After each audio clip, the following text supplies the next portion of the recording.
अस्सलाम वालेकुम। प्रोग्राम दस्तक में मैं हूं आपका होस्ट मंसूर खान। नाज़रीन, पैकेज आपने मुलाहिज़ा फरमाया, कराची की सूरत हाल जो है वो इससे ज़्यादा कुछ मुख्तलिफ नहीं है। कराची की सूरत हाल यकीनन ऐसी ही है। कराची से ताल्लुक़ रखने वाली तमाम तर सियासी जमातों का अगर इस वक्त जो है वो आप जायज़ा लें तो तमाम तर सियासी जो इख्तलाफात थे उनको भुला के ऐसा महसूस होता है कि कराची के मसले को हल करने के लिए आज कमोबेश नारे मुख्तलिफ हो सकते हैं, उनके जो ऑब्जेक्टिव्स हैं उसको आप कह सकते हैं कि वो मुख्तलिफ होंगे, लेकिन जो सूरत हाल है वो कमोबेश एक जैसी ही है। और उसका बुनियादी मकसद यही है आज कराची में मौजूद तमाम तर सियासी जमातों का कि वो चाहते हैं कि कराची के मसाइल का जो है वो हल तलाश किया जाए। इसी पे आज हमारे साथ बात करने के लिए मौजूद होंगे नायब अमीर कराची जमात इस्लामी डॉक्टर उसामा रजी, और उनके साथ साथ हमें जो पाकिस्तान पीपल्स पार्टी के रहनुमा हैं नवाब तैमूर तालपुर साहब, और मुत्तहिदा कौमी मूवमेंट पाकिस्तान के रहनुमा जावेद हनीफ साहब भी हमारे साथ मौजूद होंगे। सबसे पहले मुत्तहिदा कौमी मूवमेंट के रहनुमा जावेद हनीफ साहब की तरफ चलते हैं। जावेद साहब, ये जो मौजूदा सूरत हाल है इसमें यकीनन आपकी 4 दिहाइयों की सियासती मुख्तलिफ नशेब व फराज हमने देखे माजी में, आज जाके जब आपकी पोजीशन ज़ाती तौर पर ऐसा महसूस होता है कि बहुत कमज़ोर हो गई है, उसके बाद जो है वो आप सूबे का मुतालबा करते हैं, ये इससे मतलब क्या इशारा मिलता है कि आप बहुत बड़ी कोई डिमांड करें तो कुछ ना कुछ हासिल हो जाएगा, ये मकसद है या इसका बुनियादी मकसद क्या है? देखिए, ये तो आपका ख्याल है कि हमारी पोजीशन कमज़ोर हो गई है। हमारी पोजीशन बिल्कुल भी कमज़ोर नहीं है। हमारा नैरेटिव स्ट्रॉन्ग है, हमारा वोट बेस जो उसी तरीके से है। 2018 के इलेक्शन में हमने साबित किया, लोकल गवर्नमेंट के इलेक्शन में साबित किया। अभी आपने रिसेंटली रैली देखी होगी, अवाम का जो जोश व खरोश था, जिस तरीके से लोग हमारे साथ शामिल थे और पूरा जिस तरीके से था, ये रिफ्लेक्ट कर रहा था कि हमारा वोट बैंक भी है और हम ना किसी तरफ से कमज़ोर हुए हैं, ना हमें किसी किस्म की फ़िक्र है किसी की। हम शुरू से स्ट्रगल करते आए हैं। हमारा बुनियादी मकसद ही कराची और अर्बन एरियाज़ के मसाइल के हल के लिए था। नहीं जावेद साहब, अभी तो आप अपने सियासी जो आपके जो मामला थे उसी को जो है वो ऐसा महसूस हो रहा था कि एमक्यूएम जो है वो उनको सुलझाने में लगी हुई है। आपकी जो डिमांड वफाक को गई हुई थी वही आज तक जो है वो हल नहीं हो सकी। आप अपने ऑफिस नहीं खुलवा सके, आपके जो असीर कहा जाता है, मिसिंग पर्सन कहा जाता है, उनको रिहा नहीं करा सके। सूबे की तहरीक अभी कहाँ आ गई? यही तो इशूज़ हैं जनाब। बात यह है कि हमारे मसाइल को जब कोई सुनता नहीं है, कोई देखता नहीं है, तो फिर उसका इशू, उसका सोल्यूशन क्या है? उसका सोल्यूशन ये है कि पाकिस्तान का जो कॉन्स्टिट्यूशनल सिस्टम है उसमें एग्जीक्यूटिव अथॉरिटी जो है या तो फेडरल गवर्नमेंट के पास है या प्रोविंशियल गवर्नमेंट के पास है। हम ये मसाइल जो हैं हमारे, हम चाहते ये हैं कि बजाय हम रिक्वेस्ट करने के हम इनको ख़ुद सॉल्व करें, और ख़ुद सॉल्व करने का सूरत यही होगी जब ये एग्जीक्यूटिव अथॉरिटी जो है अंडर द कॉन्स्टिट्यूशन हमारे लोगों के पास आएगी। ये अथॉरिटी प्रोविंस के पास रेस्ट करती है, और इसीलिए हम ये मुतालबा कर रहे हैं कि प्रोविंस चाहिए हमें। और रोड मैप क्या है, कैसे मतलब माजी में आप बहुत अच्छे हालात में रहे, जब आप ये जो है वो ऐसा कोई इक़दाम आपने नहीं उठाया, अभी रोड मैप क्या है? पहली बात तो मैं आपको ये बताऊं कि रोड मैप बड़ा सिंपल है। देखें, पहली बात तो है कि कॉन्स्टिट्यूशन के अंदर ये मौजूद है, एक तरीक़ेकार मौजूद है इसके अंदर कि जी किस तरह बनता है उसके अंदर। और फिर ये हम कोई बच्चे नहीं हैं, हम समझते हैं कि this is a long struggle, और जो स्ट्रगल हमने करनी है हमने उसको जहन बना लिया है, हमने प्लान आउट कर लिया है, और ये कांस्टेंट स्ट्रगल होगी। और इंशाल्लाह आप देखेंगे कि हम एक सुबह लेके दिखाएंगे इस सुबह के अंदर। और उसको आप वैसे अगर सिंपल मैं आपको बताऊं कि अगर एक काम हो जाए कि इस सूबे के अंदर, इस शहर के अंदर सेंसस सही हो जाए, सेंसस अगर हो जाएगी तो हमारा वोट बैंक होगा, हमारी कॉन्स्टिट्यूंसीज होगी, पॉलिटिकल पावर हमारे पास आ जाएगी, और पॉलिटिकल पावर ही सारी चीज़ें उससे फ़्लो करती हैं। प्रोविंस जो है आज हम मांग रहे हैं, कल अगर यहाँ सेंसस सही हो जाती हैं तो कल पीपल्स पार्टी कहेंगे कि हमें अलहदा प्रोविंस करके दे दो, क्योंकि जब हमारी मेजॉरिटी होगी तो प्रोविंस के अंदर चीफ मिनिस्टर हमारा होगा, एग्जीक्यूटिव अथॉरिटी हमारी होगी। तो ये कहना वो वजूहात है कि जिसकी बुनियाद पे जो है वो पीपल्स पार्टी या जो इनसे ताल्लुक़ रखने वाले लोग हैं वो किसी भी किस्म की तकसीम नहीं चाहते। डॉक्टर उसामा रजी, कैसे देखते हैं आज की सूरत हाल को? चीज़ें जो है वो कॉम्प्लिकेटेड होती चली जा रही हैं। अभी 2 रोज़ कबल होने वाली रैली में ऐसा महसूस होता था जैसे कराची के माजी की अगर बात कर ली जाए तो इस किस्म के हालात में अमूमन क्लैशेस देखने में आते थे कि कौम परस्तों की रैलियाँ भी निकल रही थी, एमक्यूएम की रैली भी निकल रही थी। कल आप रैली निकालने जा रहे हैं। बिस्मिल्लाहिर्रहमानिर्रहीम।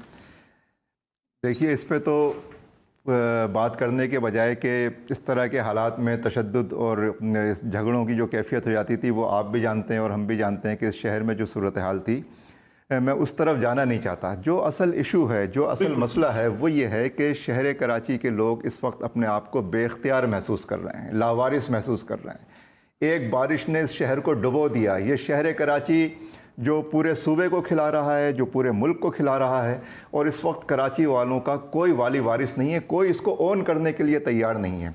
लिहाजा आइन के मुताबिक जमात इस्लामी का मुतालबा ये है कि इस आइन में शहरों को जो इख्तियारात दिए गए हैं, जो इख्तियार मरकज़ से सूबे की तरफ मुंतकिल हुआ है 18वीं तरमीम की शक्ल में, सूबाई खुद मुख्तारी के मुतालबे को पूरा करते हुए आइन की रूह से वो इख्तियारात और जमहूरियत की रूह से वो इख्तियारात निचली सतह पर मुंतकिल होने चाहिए, इंतज़ामी एतबार से, सियासी एतबार से, और जितने इसके अलावा कानूनी इख्तियारात बनते हैं वो सब इस शहर के अंदर मिलने चाहिए। मैं इससे ज़्यादा की बात कर रहा हूँ, मैं ये कह रहा हूँ कि ये शहर कराची 3 करोड़ इंसानों पर मुश्तमिल शहर है। यहाँ अभी जावेद भाई ने ये बात कही कि सेंसस के हवाले से अगर चीज़ें ठीक हो जाएं, तो मैं एक सियासी कारकुन के तौर पे ये जानना चाहता हूँ कि अगर MQM ये मुतालबा करती है कि मरदमशुमारी सही होनी चाहिए, तो आपकी हुकूमत ने ही तो मरदमशुमारी गलत शाया की है। विफाक का शोबा है ना मरदमशुमारी करना, विफाकी हुकूमत का काम है, और विफाकी हुकूमत कराची के 3 करोड़ इंसानों को अगर 1.5 करोड़ शो कर रही है तो इसका जिम्मेदार कौन है? लिहाजा इसके फैसले हमारे मजाक खेज तो कुछ भी नहीं हो सकता। मैंने कोई सियासी जमात नहीं देखी, चाहे वो कराची से ताल्लुक रखने वाली हो, सिंध से हो या वफाक से हो, सब ही इस सेंसस को गलत मानते हैं, लेकिन आज तक इसमें रेक्टिफिकेशन के हवाले से जो है वो कोई इल्जाम नहीं उठाया गया। देख, सिर्फ गलत मानना इशू नहीं है, असल बात यह है कि इसका जिम्मेदार कौन है, इसको सही करना किसकी जिम्मेदारी है, और ये कौन सही करेगा, कब सही करेगा, कैसे सही करेगा। तो इस एतबार से मैं समझता हूँ कि मरदमशुमारी का दुरुस्त होना बहुत बुनियादी मुतालबा है। और इस सूबे के मखसूस हालात में देखिए, ये मैं बात दूसरी तरफ चली जाएगी। मैं ये कह रहा हूँ कि इस वक्त जिस चीज़ के ऊपर इत्तिफाक राय है, अहले कराची की भलाई इसमें है कि उस इत्तिफाक राय की तरफ 3 करोड़ इंसानों को जाना चाहिए। जो इसको लिसानी एतबार से या किसी और एतबार से हमारे और तुम्हारे की बात करे, हम क्या, हमसे मुराद है शहर कराची के बसने वाले 3 करोड़ इंसान। और शहर कराची किसी एक लिसानी इकाई का शहर नहीं है, ये मिनी पाकिस्तान है, ये एक पूरे मुल्क का नुमाइंदा शहर है। लिहाजा इसको इस एतबार से एड्रेस होना चाहिए। नफ़रतों की सियासत से गुज़िश्ता 30 सालों में हमें कुछ भी नहीं मिला, और मिला क्या, नमाज बख्शवाने गए थे, रोज़े गले पड़ गए, कहने की बात नहीं है, लेकिन मिसाल भी अच्छी नहीं है। तो इसलिए हमें नफ़रतों के बजाय मोहब्बतों की बात करनी चाहिए, शहर को जोड़ने की बात करनी चाहिए, और इसकी बुनियाद पर अपने हुकूक के हुसूल की बात करनी चाहिए। जी नवाब तैमूर तालपुर साहब, क्या कहेंगे इस मौजूदा सूरत हाल में? कराची से जो ताल्लुक़ रखने वाली जमातें हैं उनका एक कंसेंसस नज़र आता है कि कराची जो है वो उसको मसाइल का इस वक्त सामना है। एक पीपल्स पार्टी का जो है वो स्टैंड ये है कि कराची में ऐसी कोई दुश्वारी नहीं है। बिस्मिल्लाहिर्रहमानिर्रहीम। जो शिकायत कर रहे हैं कराची के हालात की, तो 35 साल तो हुकूमत में रहे, आखिरी 5 साल तो हमारे साथ थे, तो 35 साल हुकूमत में रहने वाला दूसरे पे तनकीद करे, थोड़ा सा अजीब लगता है।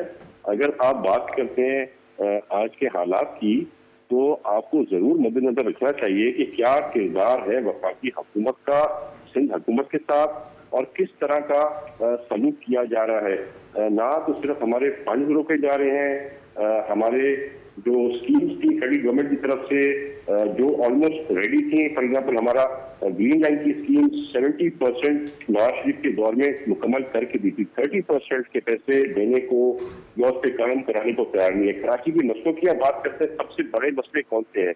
नंबर 1 पे मेरे ख्याल से पानी का, क्लीन ड्रिंकिंग वाटर, और दूसरे नंबर पे आपका सबसे बड़ा मसला भी सूरज का चल रहा है यहाँ पे। तो आपका S3 जो सूरज की स्कीम है, K4 जो वाटर सप्लाई की स्कीम है, वो क्यों रुकी हुई है? सिर्फ इसीलिए क्योंकि वफाक अपना किरदार अदा करने को तैयार नहीं है। शायद अगर नवाज शरीफ की हुकूमत 2 साल और चल जाती तो मेरे ख्याल से ये कराची के मेजॉरिटी मसले हल हो जाते, क्योंकि वो जरूर कुछ ना कुछ जाती कर रहे थे, पर कम से हमारा मसले कैसे हल होंगे? जमात इस्लामी को ले लें, मुत्तहिदा कौमी मूवमेंट को ले लें, और दीगर कराची से ताल्लुक रखने वाली जमातों को ले लिया जाए, या PTI के जो अरकान है कराची से ताल्लुक रखने वाले उनको ले लिया जाए। उनका भी जो बुनियादी उस फलसफा है वो ये कि जो 3rd tier गवर्नमेंट है उसको फाल किया जाए। बिल्कुल फाल करना चाहिए, पर अभी क्या लोकल गवर्नमेंट फाल नहीं थी? अपना जो टेन्योर पूरा किया उसमें टोटल फंडिंग जो थी, इनका जो राइट था हम उनको देते रहे, जो उनको एक्स्ट्रा पैसे चाहिए थे वो हम स्कीमों के उसमें देते रहे। वर्ल्ड बैंक ने कितनी आपकी जो है स्कीम्स के लिए आपके पैसे मंजूरी करके दी, तो और इनको क्या चाहिए? हमने कहीं इंटरफेयर नहीं किया, हमने इनको फ्री हैंड दिया, पर कुछ भी नहीं हुआ। बरसातों में आपको सब कुछ नजर आ रहा था, पर सबसे ज्यादा जिसकी जरूरत थी वो था मेयर कराची जो आपको आखिरी 2-3 दिन में नजर आया। तो कोई जिम्मेदारी आपको कबूल करनी पड़ती है, आपको अपनी जिम्मेदारी दूसरों पे कंधे पे नहीं फेंक सकते। अगर आपने देखा हर जगह पर मुरादी साहब जा रहे थे, सिंध काबीना जा रही थी, नाले हम साफ करा रहे थे, हमारा काम तो नहीं था, पर एज रिस्पॉन्सिबल सिटीजन हमने ये सारी जिम्मेदारी उनकी भी अपने सर ली। आज आप दुख से मुझे कहना पड़ता है कि मुझे तो लगता है अल्ताफ हुसैन अभी तक लंदन से बैठ ये MQM की जो 4-6 जमातें अलग अलग बन गई है, शायद वही चला रहा है। वही लसानियत की बातें, फिर करवाना बातें, लड़ाने वाली बातें, अगले के दिल दुखाने वाली बातें। आप बात करते हैं सूबे को तोड़ने की, हमने आप जब भारत से हमारे भाई आए थे, हमने किस दिलो जान से उनकी खिदमत की थी। 2 टाइम का खाना खाते थे, हमने 1 टाइम का खाना किया, एक अपने भाइयों को दिया, और वो आज करते हैं हमसे बात इस सूबे को अलग करने की। आज जब कोई सिंधी ऑफिसर कराची में आता है तो उस पर एतराज करते हैं कि सिंधी ऑफिसर क्यों नहीं आ सकता। भाई कॉन्स्टिट्यूशन ऑफ पाकिस्तान के मुताबिक आपका ऑफिसर सिर्फ सिंधी नहीं, पर आपका ऑफिसर KPK से आके ड्यूटीज कर सकता है, पुलिस में आपके पंजाब से आके कर सकता है, बलोच आके कर सकते हैं यहाँ पे। तो ये बातें जब हम देखते हैं तो लगता है कि कोई सिंसेरिटी नहीं रही, वही पुरानी पॉलिसी, वही अल्ताफ हुसैन वाली बातें फिर से रिपीट करने। अब इन चीजों से ऊपर बढ़ के जाना चाहिए। लसानियत का जो है नवाब साहब, अल्ताफ हुसैन का जिक्र आप बार बार कर रहे हैं, तो अल्ताफ हुसैन का तो नैरेटिव इस वक्त बिल्कुल चेंज है। वो तो सिंध की और सिंधु देश की बातें करते हैं, तो आपके साथ यहाँ सूरत हाल जो है वो सूबे की और सूबे के इख्तियारात और 30 ईयर गवर्नमेंट की हो रही है। एक मुख्तसर सा ब्रेक लेते हैं, ब्रेक के बाद दोबारा हाजिर होते हैं, गुफ्तगू के सिलसिले को यहीं से आगे बढ़ाएंगे।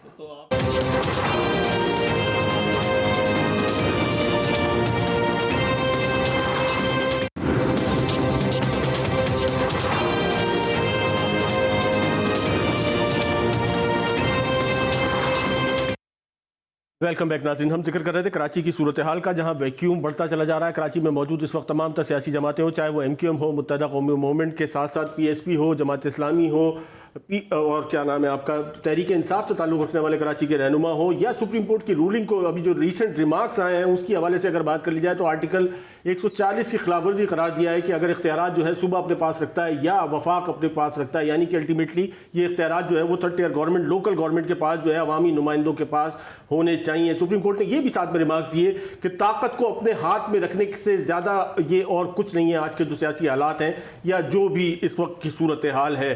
डॉक्टर उसामा रज़ी कैसे देखते हैं, मतलब ये जो मूवमेंट है आपकी तरफ से भी चलाई जा रही है, दीगर जमातों की तरफ से भी चलाई जा रही है, इसका अल्टीमेट मतलब ये माजी में भी हमने देखा, मतलब इसका गोल क्या है? कुछ अचीवमेंट आपको नजर आती है? क्योंकि खल्फिशार की तरफ जो है वो बहुत तेजी से चीजें बढ़ जाती हैं। देखिए, पीपल्स पार्टी इस सूबे के अंदर 70 से इक़्तिदार में है और 70 से लेके आज तक ये तकरीबन 50 साल का अरसा हो गया है। वक्तन फ़वक्तन ये कभी दरमियान में वक्फे आए हैं, लेकिन असल इख्तियार पीपल्स पार्टी का भी नहीं है। इस सूबे सिंध के ऊपर असल इख्तियार जागीरदार तबके का है और ये जागीरदार तबका गुज़िश्ता 70 सालों से इस मुल्क पर मुसल्लत है। इस मुल्क के निज़ाम में कोई तब्दीली वाक़ई नहीं हुई है। शहरों का शहर कराची इस सूबे के अंदर बना और एक छोटा सा शहर देखते ही देखते फलता फूलता चला गया और इस वक्त पूरे मुल्क को 70% से ज़्यादा रेवेन्यू दे रहा है। सूबे में को 95% से ज़्यादा बजट इस शहर कराची से इसको मिलता है। लेकिन पीपल्स पार्टी का जो पॉलिटिकल कल्चर है, जो उनकी पॉलिटिकल अप्रोच है, जो उनका पॉलिटिकल माइंडसेट है, उसके अंदर ताहाल अभी तक कोई तब्दीली नज़र नहीं आ रही है। वो जमहूरियत की बात करने के बावजूद जो इस जमहूरी इख्तियारात जनरल मुशर्रफ की हुकूमत में इस शहर के और तमाम सूबे के शहरों को लोगों को हासिल थे कि लोग अपने टाउन का नाज़िम खुद मुंतखब करने लगे थे, एक अलाइनमेंट हो गई थी। लेकिन जब पीपल्स पार्टी की जमहूरी, जिसको आप नाम नेहाद जमहूरी हुकूमत कहते हैं, ये बुनियादी तौर पे एक जागीरदाराना हुकूमत है और इस सूबे के ऊपर एक सिविल आमरीत की शक्ल में ये हुकूमत जब दोबारा आई है तो इसने वो इख्तियारात जो एक मार्शल्लाई हुकूमत ने अवाम को दिए हुए थे वो भी उनसे सल्ब कर लिए।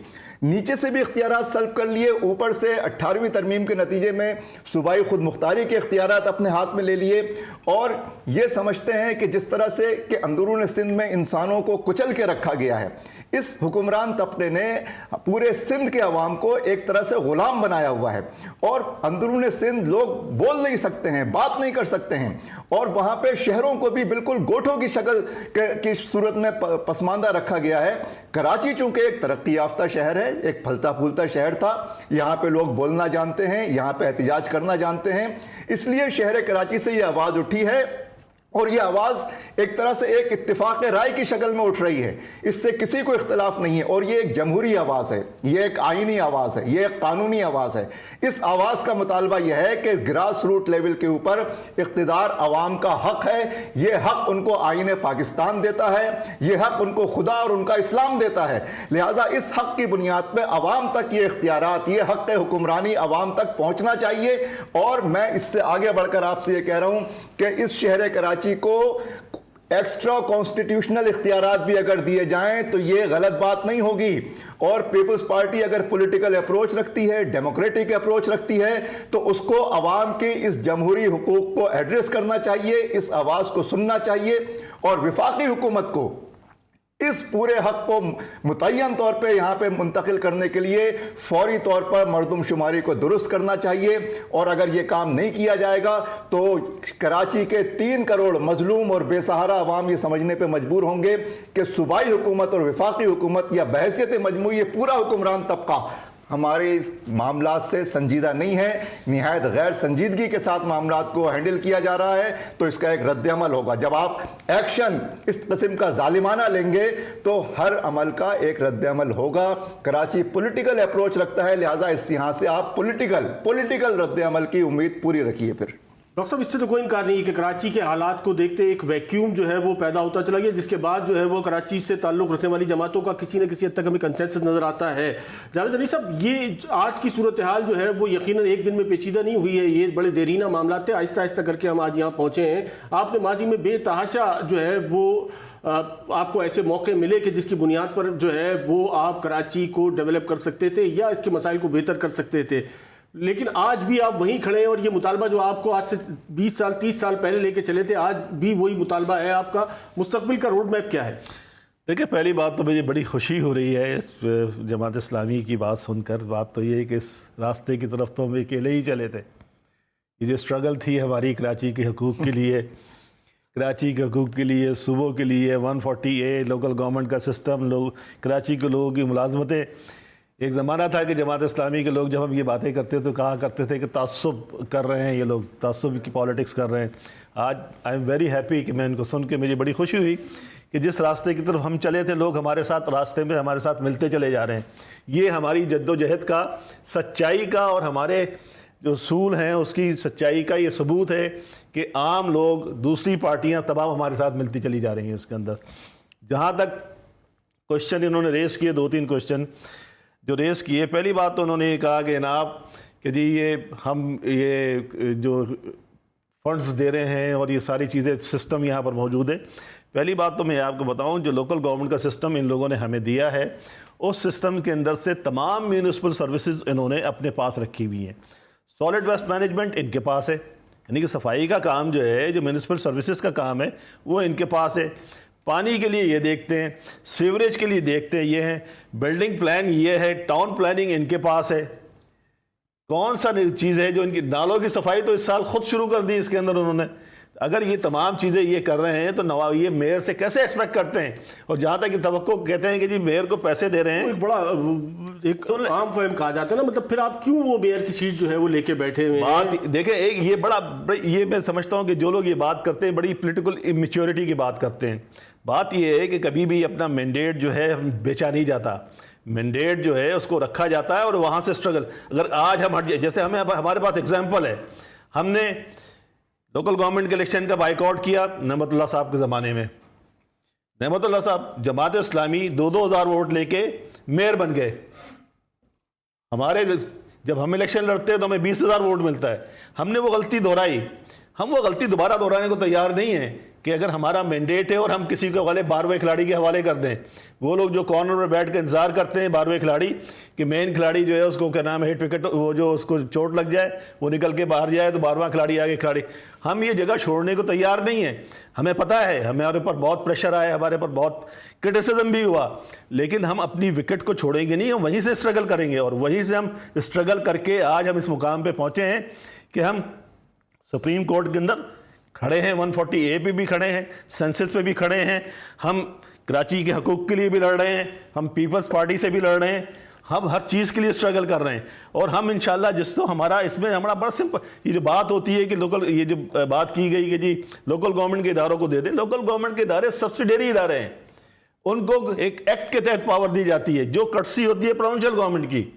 हम प्रोविंशियल गवर्नमेंट की कर्टसी पे कब तक चलेंगे जिसके ऊपर आके जो मिनॉरिटी एरिया से जो लोग हैं जो फेक के नाम है आपके मैंडेट के जरिए आए हैं वो हमारे ऊपर आकर हुकूमत कर रहे हैं और वो हमारे ऊपर हुकूमत करते हैं, वो हमारे फैसले उनको वो ही डिसाइड करते हैं कि जनाब ये रोड बनेगी कि नहीं बनी, पानी मिलेगा कि नहीं मिलेगा कराची वालों को। पैसे कराची से जा रहे हैं, कराची हर साल जो है 30,000 बिलियन रुपया टैक्स की सूरत में फेडरल गवर्नमेंट को देता है और 350 बिलियन टैक्स। लेकिन एक तो बड़ा मसला है ना, जब आप सूबे की बात करते हैं तो ये चीज जो है वो एकदम लसानियत पे चली जाती है, फिर एक कस्तून का जो है वो खर्चा हमारे सामने आ जाता है। नॉट लसानियत, दिस इज नॉट लसानियत, दिस इज दी राइट्स की डिमांड है। ये राइट्स की डिमांड करना कोई लसानियत होती है? हम अपने हकूक की डिमांड कर रहे हैं, हमारे कह रहे हैं कि हमारा हक के बुरानी हमें मिलना चाहिए। नवाब साहब कोई तो रास्ता होगा। ये मैं बात पूरी कर लूं। हमारा हक के बुरानी हमें मिलना चाहिए। हमारा हक के हुक्मरानी ये है कि हम इसमें सूबा बनाएंगे, इस सूबे के अंदर जब हमारे लोग होंगे, हमारी डिसीजन मेकिंग होगी, हमारे रिसोर्सेज होंगे, हम खुद फैसला करेंगे तो हमारे लोग जो है आगे बढ़ेंगे। हमें कभी भी यकीन नहीं है कि पीपल्स पार्टी ये जो बात करते हैं अल्ताफ हुसैन के साथ की, ये वो लोग हैं जिन्होंने इस मुल्क को याह्या खान के साथ मिलकर तोड़ दिया। इसको पिछले 35 साल से ये हुक्मरान है, यहाँ पे लिसानी फसादात करा के इन्होंने सबसे पहले इस शहर के अंदर ये बुनियाद डाली लिसानियत की। उसके बाद इंटीरियर सिंध के अंदर जो हमारे लोगों के साथ इन्होंने किया, आप लोगों को याद नहीं है क्या? कस्बा कॉलोनी आपको याद नहीं है? ये चीजें याद नहीं है आपके साथ? हमने किया था। यही वो खदशात हैं कि नवाब साहब कोई और इसका कोई बेहतर जो है वो कोई रास्ता निकाला जाए। मतलब हुकूमत इस तरीके से क्यों नहीं सोचती कि इश्यूज को किसी सतह पर जो है वो एड्रेस करने की जरूरत है? अगरचे कि इतना वैक्यूम है, कराची से ताल्लुक रखने वाली तमाम तर जमातें एक नुक्ते पर जो है वो यकजा हो चुकी हैं।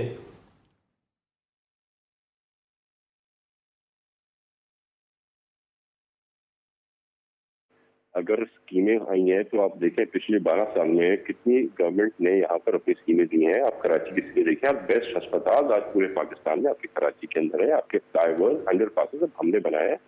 आज अगर रास्ते बन रहे हैं हमने बनाए हैं। बात यह है कि इनको कोई ना कोई बात चाहिए इस टॉपिक को अपनी कमजोरियां छुपाने के लिए, क्योंकि अफसोस से कहना पड़ता है मुझे, इनके आप वोट देखें, इनकी 2008 में एमक्यूएम के पास कितनी सीटें थी, 2012 में इनके पास कितनी सीटें थी और आज एमक्यूएम के पास कितनी सीटें बची हैं। और फिर आप कंपेयर करें उसके साथ पीपल्स पार्टी को। पीपल्स पार्टी के पास कराची में पहले कितनी सीटें होती थी, आज कितनी सीटें होती हैं। इंशाल्लाह ताला ये देखेंगे। यहाँ पर मेयर की इलेक्शन भी अनकरीब आ रही है। मैं समझता हूँ कि एमक्यूएम उसमें से भी बिल्कुल आउट होगी। मुझे नहीं पता कि पीपल्स पार्टी कितनी ज्यादा सीटें ले सकेगी। तो ये एक एग्जैजरेशन को लेकर आप इसको सेंटेंस नहीं दे सकते हैं। लसानियत ये लाए, बुराई ये लाए, सारा जो एक पूरा कराची का एक प्यार मोहब्बत का शहर होता, पूरा तबाह बर्बाद इन लोगों ने किया ना। आज वही यहाँ पे आ रहे हैं। अब तो लोगों ने देख लिया ना क्या इनकी सियासत थी, क्या इनके रीजन थे, क्या इनकी वजूहात थी। जो बोलीबंद लाशें आती थी, एक कहने पर एक फैक्ट्री में जो है 260 बंदों का मर्डर हो जाता था। वहां पर आपके 12 मई के वाकये में कितने मर्डर खुलेआम हो जाते थे। तो अब कराची की आवाम ने देख लिया है इनकी असलियत क्या है। इनका एक ही होता था मोटो, पैसे भर के और हर हिसाब में लंदन पहुंचाना। अब वो बंद हो गए। अब ये शायद यहीं पे कराची में बट रहे होंगे। वही कामों की कोशिश की जा रही है। तो ये हमें अपनी सोच जब तक हम नहीं बदलेंगे, हम जब तक मिल के साथ ये काम काज नहीं करेंगे, आप इसको ब्लेम करते हैं कराची की कोई भी। नवाब साहब आपके जमात जो है वो अपनी जगह, लेकिन इसको कैसे रूल आउट करेंगे कि जो बुनियादी नुक्ता है कि जमात इस्लामी भी आज वही बात कर रही है, एमक्यूएम भी वही बात कर रही है, पीएसपी भी वही बात कर रही है, पीटीआई से ताल्लुक रखने वाले जो कराची के रहनुमा हैं वो भी वही बात कर रहे हैं। क्या बात कर रहे हैं? फिर से हमें बता दीजिएगा। मेरा बीच में कनेक्शन लूज हो गया था, शायद मैं उसमें सुन नहीं सका। कराची में मौजूदा जो वैक्यूम है उसकी बात कर रहे हैं, कराची के जो मसाइल है उसकी बात कर रहे हैं। कराची का कौन सा ऐसा मसला है जो सिंध हुकूमत हल नहीं कर रही है? अगर अभी आप बात करें पिछली बरसातों की, तो उसमें तो आप कराची गवर्नमेंट को सिंगल आउट नहीं कर सकते ना। कराची गवर्नमेंट ने अगर कोई गलत काम किया होता तो एक लिमिटेड जगह पे होता। आपके कैंटोनमेंट का क्या हाल था, आपके डीएचए का क्या हाल था, तो वो सब भी क्या सिंध हुकूमत ने किया है? मैं समझता हूँ जितनी बेहतरी अभी आई है, किसी जमाने में तारीफ होती थी लाहौर की, लाहौर में बड़ा काम हुआ है, लाहौर में बड़ी एडमिनिस्ट्रेशन बेहतर हो रही है, तो मेरे ख्याल से जो बेहतरी है वो कराची में आज लाहौर से बहुत ज्यादा है। ऑफकोर्स हमारे बहुत ज्यादा इशूज हैं, एड्रेस करने हैं, कचरे का मसला है, पानी का मसला है, वो अगर फेडरल गवर्नमेंट हमारे साथ सच्ची हो जाए तो इट्स नो इशू। अगर जिस तरह से उन्होंने हमसे कमिटमेंट की थी 1100 बिलियन देने की, और आखिर में पता चला कि 800 जो है 803 बिलियन वो सिंध हुकूमत के अपने ही थे, उसमें सी पैक के पैसे ऐड कर दिए और फिर जाके बचे लेस देन 300 मिलियन, और वो 300 मिलियन में भी आपका चाइना का पैसा, उसमें आपकी पब्लिक प्राइवेट पार्टनरशिप एंड में जाके तो 5% दिया। अगर प्राइम मिनिस्टर साहब को यही करना था कराची के लोगों के साथ, तो कराची आकर एक झूठा पैकेज देकर कराची वालों को एक आसरा देने की जरूरत क्या थी। अब बिल्कुल नवाज साहब, एक मुख्तसर सा ब्रेक लेंगे, ब्रेक के बाद दोबारा हाजिर होते हैं और ये जो गुफ्तगू का सिलसिला है इसको यहीं से आगे बढ़ाएंगे।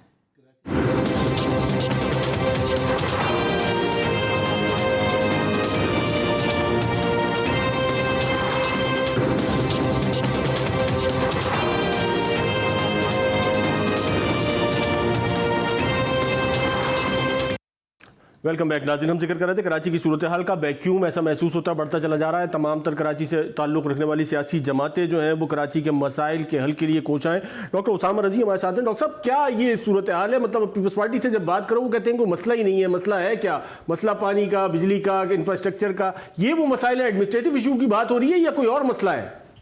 देखिए, अगर कोई हुक्मरान पार्टी या हुक्मरान पार्टी का नुमाइंदा फ़र्द इस सूरत हाल में जो इस शहर कराची पे और उस पूरे सूबे पे गुजर रही है, अगर कोई इस किस्म की बातें करता है तो उसके ऊपर ऐसा फील होता है कि बहुत ही सफ़ाकाना तर्ज़ अमल है। ये एक बहुत ही ज़्यादा संगदिलाना गुफ्तगू है कि अगर किसी के ऊपर सितम की सियाह रात गुजर रही हो और आप ये कहें कि कोई मसला ही नहीं है।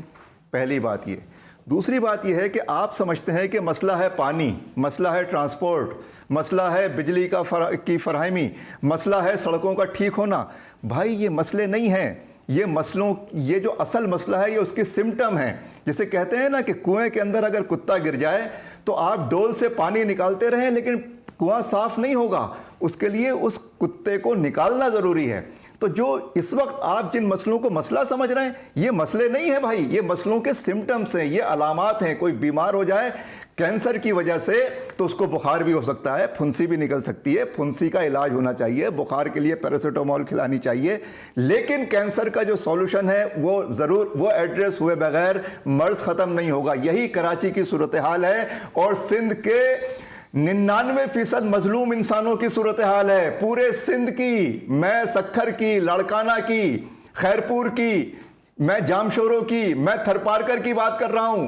वहां के बदहाल जिनके जिस्मों के ऊपर कपड़े नहीं हैं, जिनके पैरों में जूतियां नहीं हैं, जिनको गुलाम बनाकर रखा गया है यहाँ के हुक्मरान तबके ने, मैं उनकी बात कर रहा हूं। तो ये जो मसला है यहाँ का हुक्मरान तबका जो अभी तक अपने आप को दुरुस्त करने पर या जमहूरी रास्ते के ऊपर आने के लिए तैयार नहीं है। ये वो बात है जो बात हम आज से 30 साल पहले कहते थे, हम आज से 50 साल पहले कहते थे, हम आज से 70 साल पहले कहते थे, और हम ये कहते थे कि असल मसला जालिम और मजलूम का है।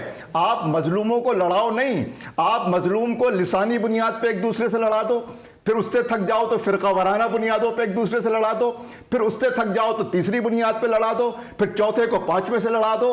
ये जो लड़ाओ, इस लिसानी और इस फिरका वाराना लड़ाई का सारा फायदा बिलखुसूस इस सूबे के अंदर यहाँ के हुक्मरान तबके को पहुंचा है।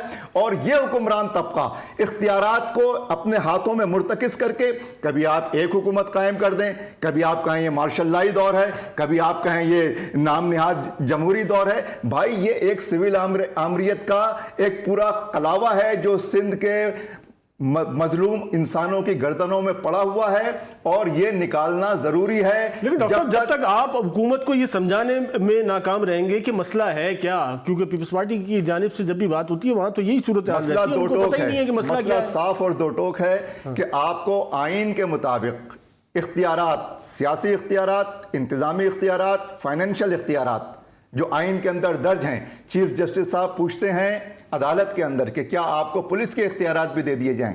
मैं एक बात एक आम शहरी की हैसियत से कहता हूं कि जो इख्तियारात लंदन के शहर, जो जितने दुनिया के बड़े बड़े शहर हैं, जो मेगा सिटीज़ हैं, और कराची दुनिया के ग्लोबल सिटीज में शुमार होता है। ये सिर्फ मेगा सिटी का हिस्सा नहीं है, ये ग्लोबल सिटीज के अंदर इसका शुमार होता है, जो 10 बड़े शहर हैं दुनिया के।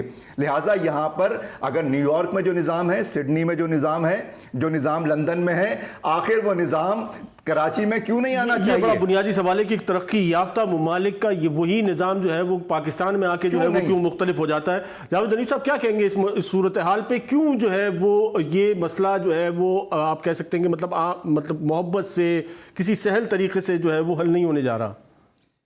देखिए, यहाँ बदनीयती है, बदनीयती ख़ास तौर पे जो हुक्मरान यहाँ बैठे हैं वो इस शहर के रिसोर्सेज को एक्सप्लॉइट करके अपने तहखाने हैं वो भर रहे हैं। इन्होंने बात की लंदन पैसे भेजने की, कोई इनसे पूछे, मैं बताता हूँ इनको, हर मिनिस्ट्री के अंदर एक कलेक्टर बैठा हुआ है, वो सारे कलेक्टर पैसे इकट्ठे करके कहाँ जाते हैं इनको पता है, इनकी लीडरशिप के पास जाते हैं। ये अरबों रुपए के जो फेक अकाउंट बने हुए हैं ये कहाँ से बन गए सारे पैसे? आज के दिन भी, आज की तारीख में भी मैं आपको कहता हूँ कि पीपल्स पार्टी की हर मिनिस्ट्री में, स्पेशली जो जहाँ से पैसे, इरीगेशन है, वर्क्स एंड सर्विसेज है, लोकल गवर्नमेंट है, ये है, वहाँ इन्होंने कलेक्टर बिठाए हुए हैं जो पैसे इकट्ठे करके इनको पहुँचा रहे हैं। ये तो इनका हाल है, इस मुल्क को लूट रहे हैं, सूबे को लूट रहे हैं इसके अंदर इस बुरी तरीके से। ये कहते हैं इस सूबे को बनाएंगे, 1.24 ट्रिलियन का बजट है, उसमें से कराची को क्या दिया है इन्होंने? 36 बिलियन, 3-3.5% बनता है, ये इन्होंने कराची को दिया है। एक तो ये तो डेवलपमेंट साइड की बात है। अगर वैसे आप आ जाएं कि जो तनख्वाहों का बजट है 450 बिलियन का बजट है, और पेंशन का बजट जो है वो अनदर 400 बिलियन का बजट है, 350-400 बिलियन का, मतलब 700 बिलियन जो है तनख्वाहों में जाते हैं। और वो तनख्वाहें कौन लेकर जाता है? 4 लाख आदमी इन्होंने इंटीरियर से ला के कराची में नौकरियां दे दी हैं, उनको पैसे लेके जाते हैं, वो भी यहाँ से पैसे। कराची वालों को ना नौकरियां मिलती हैं, इस साल इन्होंने 3.5 लाख नौकरियां दी हैं जाली डोमिसाइल बना के। यहाँ का कमिश्नर, यहाँ के डीसी, यहाँ के मुख्तारकार, यहाँ के तप्पेदार, सारे कोई घोटकी का है, कोई खैरपुर का है, वो यहाँ जाली डोमिसाइल बनाते हैं और कराची वालों को नौकरी नहीं मिलती है। 3.5 लाख नौकरियों में हमारा राइट बनता था कम से कम 1.5 लाख नौकरियों का। मुश्किल से 10,000-15,000 लोगों को हमारी यहाँ नौकरी मिली होंगी। बाकी तनख्वाहों के पैसे भी लेके चले जाते हैं, दुबई बनाया हुआ है कराची को, नवाब साहब यहाँ से कमा के लेके जाते हैं उसके अंदर। मैं जरा लास्ट कमेंट ले लूँ, टाइम बड़ा मुख्तसर है। नवाब साहब, ये सूरत हाल जो है ये वो बुनियादी मसाइल हैं जिनकी तरफ जो है वो ये बार बार इशारा किया जाता है और इसी पे जो है वो ये रैलीज और ये तहरीक जो है वो चलाई जा रही है। पहले तो मैं पूछूंगा अपने भाई से, तो 5 मिलियन पाउंड अल्ताफ हुसैन के घर से मिलते, उनमें से मेरे भाई ने कितना पैसा भेजा था उनको? ये जो है कलेक्शन, अरे यार 100 बिलियन का जो आपके पास फेक अकाउंट है उसका हिसाब तो दो। 5 मिलियन की उधर बातें कर रहे हो। मैंने बात नहीं की आपके बीच में, आप मेरी बात मत काटिएगा मेहरबानी करके, मैंने आपको बीच में नहीं काटना था। तो मैं जरा पूछना चाहूंगा कि ये जो इनके collection system, collector system Peoples Party में, ये आप करते होंगे जब आप एमक्यूएम में थे शायद, मेरे ख्याल से ना आप यहाँ कलेक्टर्स हैं ना ये कलेक्शन है। मैं 4 साल से कैबिनेट का हिस्सा हूँ, 2 साल अभी, 2 साल पिछले, जब से चेयरमैन बिलावल भुट्टो साहब आए हैं, और मैं वाउच कर सकता हूँ कि मुझे कोई एक कहीं पे घपला करके दिखा दे या बता दे तो उसका मैं हर एक हिसाब देने को तैयार हूँ। तो ये अपने सिस्टम आप हमारे ऊपर लागू करने की कोशिश ना करें, अल्लाह ना करे। क्या कहें नवाब साहब, सिंध जो है वो करप्शन फ्री हो गया है? किडनैप करके हम ये लेके, आवाज नहीं है मुझे, फिर से कहिएगा। मैंने कहा कि करप्शन फ्री कह दें, डिक्लेयर कर दें सिंध को। नहीं, करप्शन फ्री नहीं है, मैं मानता हूँ, बिल्कुल मैं हकीकाना बात करता हूँ, मैं कोई अजीब गलत बात नहीं करता हूँ। I know yes of course होगा, हो सकता है कहीं पे करप्शन हो, कोई करप्ट ऑफिसर होगा, कहीं कोई गलती करता होगा, पर जो एमक्यूएम वाली सिस्टम थी, कलेक्टर बैठते थे, अल्ताफ भाई को भेजते थे, सारा अपना पूल बनाते थे, अल्ताफ भाई को घर बना के देते थे, फिर अपना कराची में घर लेते थे, वो सारे सिस्टम पीपल्स पार्टी में नहीं है भाई। अल्हम्दुलिल्लाह चेयरमैन साहब की बहुत ज्यादा सख्ती है और हर किसी को बताया हुआ है कि अगर इसके किस्म का कोई काम होगा तो वो अपने बहुत शुक्रिया नवाब तालपुर साहब, डॉक्टर उसामा रजी, जावेद हनीफ साहब, आप तमाम हज़रात का बहुत शुक्रिया। नाज़रीन, पाकिस्तान का बिलखुसूस सिंध की अगर बात कर लीजिए, जैसे कि फरमा रहे हैं कि करप्शन में वो इदारों में करप्ट लोग होंगे, लेकिन यहाँ सूरत हाल जो है वो बहुत ज़्यादा मुख्तलिफ है। 15-20 साल की जो ये सहाफ़त थी, इसमें हमने जो देखा वो सूरत हाल जो है वो बहुत ज़्यादा मुख्तलिफ है। यहाँ इस वक्त जो है वो सूरत हाल कुछ यूँ है कि आपको गैर करप्ट आदमी जो है वो ढूंढना जो है वो एक मुअम्मा नजर आता है। इसके साथ साथ प्रोग्राम का वक्त अपने इख्तिताम को पहुंचता है। मंसूर खान को इजाजत दीजिए। अस्सलाम वालेकुम।